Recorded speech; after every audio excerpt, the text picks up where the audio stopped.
अजमेर के दुर्ग का गढ़ है बीठली, बीठली पहाड़ी में बना हुआ है तो गढ़ बीठली। वर्तमान नाम है इसका, वर्तमान में इसको कहते हैं तारागढ़। तारागढ़ वर्तमान नाम है। तारागढ़ वर्तमान नाम क्यों पड़ा? मेवाड़ के राजकुमार थे, मेवाड़ के राजकुमार जिनका नाम था पृथ्वीराज सिसोदिया, पृथ्वीराज सिसोदिया। और कहते हैं कि बहुत तेज दौड़ते थे, मतलब तेज धावक थे, और इतिहास में उड़ना राजकुमार कहलाए, उड़ना राजकुमार के नाम से ही प्रसिद्ध हुए। और कहते हैं कि इस पृथ्वीराज सिसोदिया की घरवाली थी और जिनका नाम तारा था। और पृथ्वीराज ने इस गढ़ बीठली दुर्ग है इसकी मरम्मत करवाई थी, और मरम्मत कराने के कारण ही अपनी घरवाली के नाम पर इसका नाम तारागढ़। तो आपसे पूछे कि अजमेर का जो किला है इसका नाम तारागढ़ कैसे पड़ा या किस प्रकार से रखा गया था, तो आपको बताना है। मेवाड़ के राजकुमार थे जिनका नाम था पृथ्वीराज सिसोदिया, और बहुत तेज दौड़ते थे। इतिहास में उड़ना राजकुमार के नाम से भी प्रसिद्ध हुए हैं। इनकी घरवाली थी जिसका नाम था तारा। पृथ्वीराज सिसोदिया ने इस दुर्ग की मरम्मत करवाई थी, मरम्मत कराने के कारण इसका नाम रखा था तारागढ़। और ये जो अजमेरू है, एक व्यक्ति है जिसका नाम है बिशप हैदर। बिशप हैदर ने इनको देखा, इस दुर्ग को देखा, और इसको पूर्व का जिब्राल्टर कहा, पूर्व का जिब्राल्टर। और अरावली है, अरावली के मध्य में स्थित होने के कारण इसको अरावली का अरमान भी कहते हैं, अरावली का अरमान भी कहते हैं। और साथियों, ये जो अरावली है इसकी कुल लंबाई है लगभग 692 किलोमीटर, और अपने राजस्थान में कितनी है? राजस्थान में है लगभग 550 किलोमीटर। कहने का मतलब है 80% अपने राजस्थान में अरावली। तो ये जो तारागढ़ का दुर्ग है बिल्कुल अरावली के मध्य में है, इसलिए इसको अरावली का अरमान भी कहते हैं। बिशप हैदर ने इसको पूर्व का जिब्राल्टर कहा। इसी को ही राजपुताने की कुंजी भी कहते हैं, राजपुताने की कुंजी। और राजस्थान के बिल्कुल बीचों बीच स्थित होने के कारण इसको राजस्थान का हृदय भी कहते हैं, राजस्थान का हृदय भी कहते हैं। और ये जो अजमेर का दुर्ग है इसके ऊपर सर्वाधिक स्थानीय आक्रमण हुए, सर्वाधिक स्थानीय आक्रमण भी इसी दुर्ग पर हुए। और इसी अजमेर जो दुर्ग है इसी के पास एक नाना साहब का झालरा, नाना साहब का झालरा एक कुंड बना हुआ है, कुंड है। और इसी के पास चश्मा-ए-नूर नाम का एक प्राकृतिक झरना बना हुआ है। ये बातें भी आपको याद रखनी, प्राकृतिक झरना भी बना हुआ है। और इसी अजमेर दुर्ग में घोड़े की मजार बनी हुई है, घोड़े की मजार। और ये जो घोड़े की मजार है उत्तरी भारत की प्रथम है, उत्तरी भारत की प्रथम मजार है जो घोड़े की बनाई गई है। और इसी अजमेर दुर्ग में मीरनसा, कई जगह मीरासा भी मिल जाता है, मीरनसा या मीरासा, मीरनसा की दरगाह भी बनी हुई है, दरगाह। और ये मीरनसा एक सूफी संत थे जिनका पूरा नाम था मीर सैयद हुसैन खिंगसवार। मीर सैयद हुसैन खिंगसवार की दरगाह की बनी हुई है। कहाँ बनी हुई है? इसी तारागढ़ में या इसी गढ़ बीठली में। ये बातें भी आपको ध्यान में रखनी है कि जो अजमेर का दुर्ग है इसको राजपुताने की कुंजी भी कहते हैं, राजस्थान का हृदय कहते हैं। सर्वाधिक स्थानीय आक्रमण भी इसी पे। अरावली की कुल लंबाई 692 किलोमीटर और अपने राजस्थान में है 550 किलोमीटर, लगभग 80% ही अपने राजस्थान के अंदर है। इसी अजमेर दुर्ग में नाना साहब का झालरा बना हुआ है, कुंड है पानी का।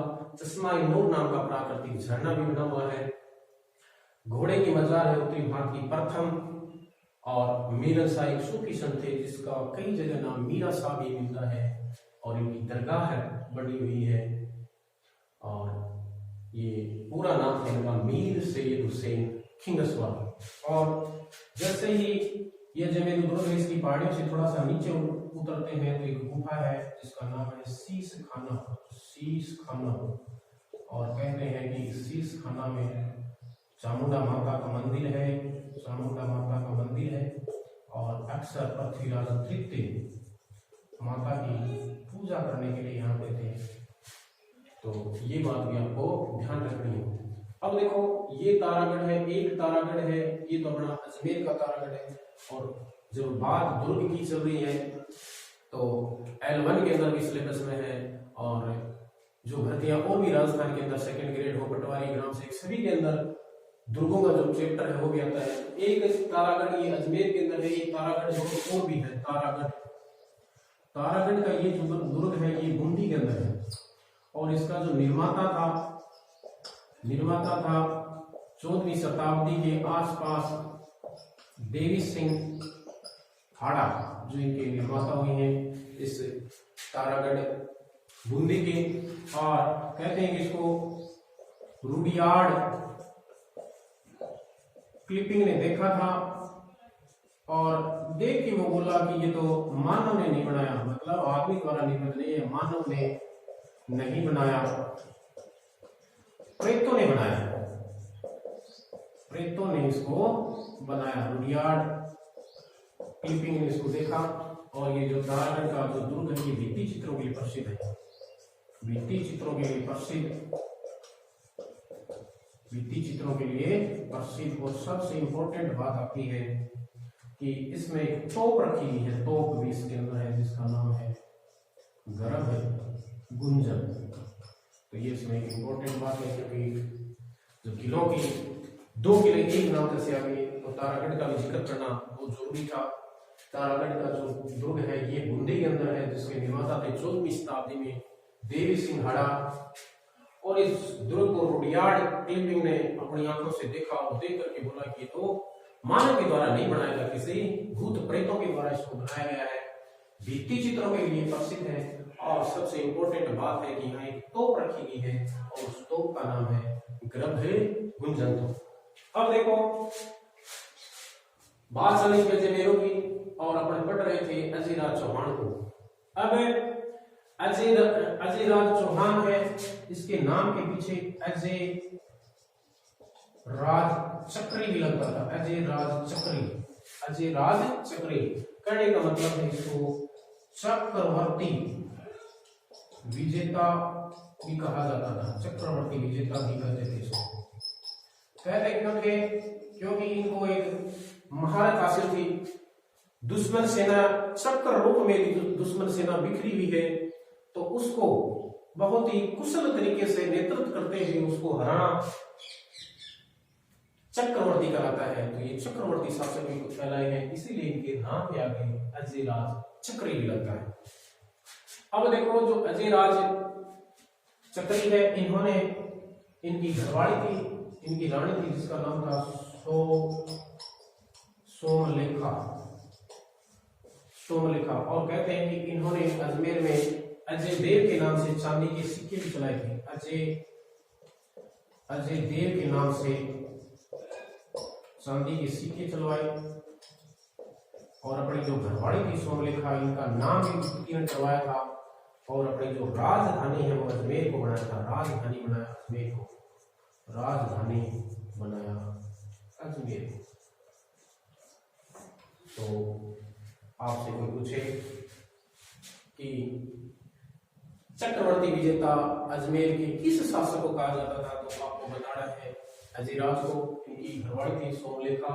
और कहते हैं कि अजय देव ने चांदी के सिक्के चलवाए थे, और उस पर अपनी घरवाली का नाम भी उत्कीर्ण करवाया था, और राजधानी बनाया था इन्होंने अजमेर को। और देखो अजमेर में एक घाटी में जिसको घुंघरा घाटी कहते हैं, घुंघरा घाटी। आपसे पूछेंगे घुंघरा घाटी कहाँ है, तो भी आपको बताना है अजमेर के अंदर ही है। और कहते हैं कि अजयराज ने अपने जीते जी ही संन्यास लेकर के अपने बेटे अर्णवराज या आनाजी को अजमेर का शासक बना दिया था। संन्यास लेकर के ये भगवान की भक्ति में लीन हो गए, और फिर अजयराज के बाद में अजमेर के शासक बने आनाजी या अर्णवराज। अब अब पढ़ेंगे अनाज या अनाज के बारे में।